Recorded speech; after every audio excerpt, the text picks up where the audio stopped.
On le sait, le mois de septembre, c'est vraiment une machine à laver avec essorage à 1200 tours. Autour de moi, je vois que le blues de la rentrée agit comme une gueule de bois.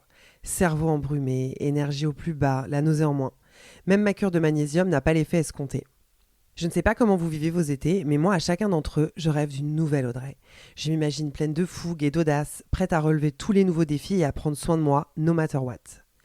Puis le lundi 1er septembre est arrivé, et je me suis fait aspirer par les fournitures scolaires manquantes, la tenue de sport à trouver avant le cours du mercredi, les check-ups de rentrée pour les enfants, les réunions de classe, les réveils à reprogrammer et l'envie de vider tous les placards de l'appart parce que tu comprends, je m'entends plus penser dans tout ce bordel. Et même si cette nouvelle version de moi-même n'éclorera sûrement pas encore cette année, j'ai appris avec l'expérience et la garde alternée que je ne devais plus passer en dernier au profit des autres. Je laisse passer l'ouragan des premières semaines, puis je me pose pour établir un plan d'attaque réaliste. Quels sont les rendez-vous santé à booker, même si c'est dans 6 mois, et comment je m'organise pour me laisser des plages horaires pour me mettre en prums. Commençons par le calendrier santé. Suivi général. Un petit bilan une fois par an ne fait pas de mal. Calez une consultation avec votre médecin généraliste qui vous prescrira une prise de sang pour checker cholestérol, glycémie, fer, etc., selon votre âge, vos antécédents et vos habitudes de vie. Gynécologue, sage-femme. Idéalement, c'est un rendez-vous annuel pour un examen de routine et rendez-vous pendant lequel vous en profiterez pour vous faire dépister pour le cancer du col de l'utérus via un frottis. Jusqu'à 30 ans, c'est tous les 3 ans, après 2 tests normaux à 1 an d'intervalle, puis passer la trentaine, c'est tous les 5 ans. Santé mammaire. En France, on recommande une mammographie tous les 2 ans à partir de 50 ans. C'est un dépistage qui est gratuit. Mais il est possible que votre professionnel de santé vous le prescrive plus tôt. Perso, j'ai eu ma première à 40 ans. Cela dépend vraiment de votre situation, vos antécédents familiaux, les facteurs de risque, etc. Ensuite, votre santé osseuse. Si vous avez moins de 47 ans, vous êtes pour le moment épargné. Mais quand la ménopause fait son entrée, elle embarque avec elle notre densité osseuse. Selon Omena, qui est une appli de santé pour les femmes en périménopause et ménopause, une femme sur 3 après 50 ans aura une fracture liée à l'ostéoporose. Pour compenser cette perte de densité osseuse, elle peut aller jusqu'à 20% apparemment, l'alimentation et l'activité physique jouent un rôle essentiel. Mais il peut être intéressant de se faire prescrire une ostéodensitométrie pour mesurer cette densité osseuse.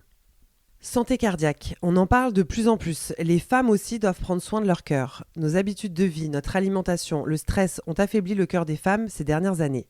Donc au-delà des bonnes habitudes à adopter, alimentation, sport, arrêt tabac, il est essentiel de s'en occuper.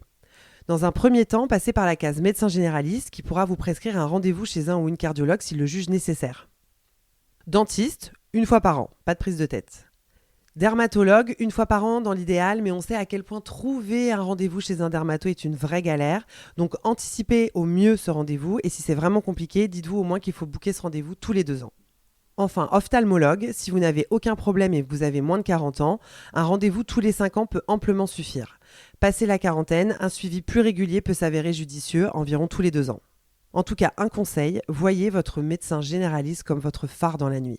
Avant de courir les spécialistes, passez vraiment par lui comme point d'entrée, c'est le plus apte à vous conseiller et vous guider. Votre santé, c'est votre santé physique, mais c'est aussi votre santé mentale. Et est-ce que le fait d'en entendre parler ici et là fait de nous des experts de notre santé mentale ? Tout d'abord, comment gérer le stress de la rentrée ?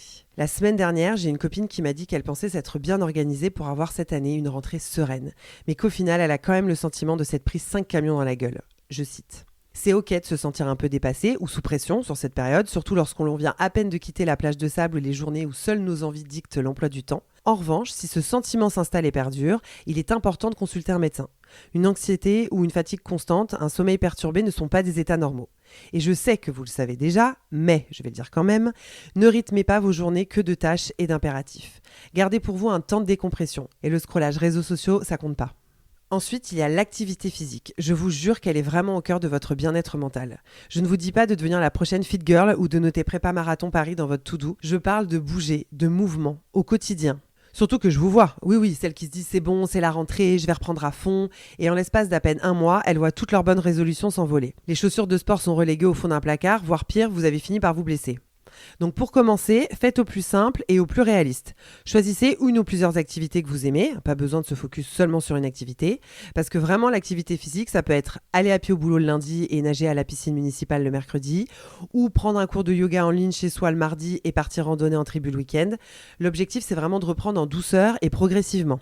Après une longue période d'arrêt ou pour reprendre de manière sécurisée, en travaillant tout ce qui est posture, mobilité, renforcement, le kiné peut d'ailleurs être un bon allié pour vous accompagner. Enfin, l'alimentation. La rentrée, c'est aussi l'arrivée de l'automne. Les jours raccourcissent, le corps change de rythme, et c'est généralement le moment où notre énergie et immunité nous lâchent. Rien de nouveau sous le soleil, enfin quand il veut bien se présenter, mais certains aliments sont plus aidants que d'autres. Donc pour booster son énergie, privilégiez les céréales complètes, les légumineuses, les protéines maigres, genre blanc de poulet, cabillaud, œufs. Et pour l'immunité, consommez quotidiennement des fruits et légumes riches en vitamine C, comme le kiwi, le poivron, les agrumes, des aliments aussi riches en oméga 3, comme des poissons gras, type saumon, des noix, et aussi en zinc, par exemple les lentilles. Et évidemment, on continue de bien s'hydrater, avec de l'eau de préférence.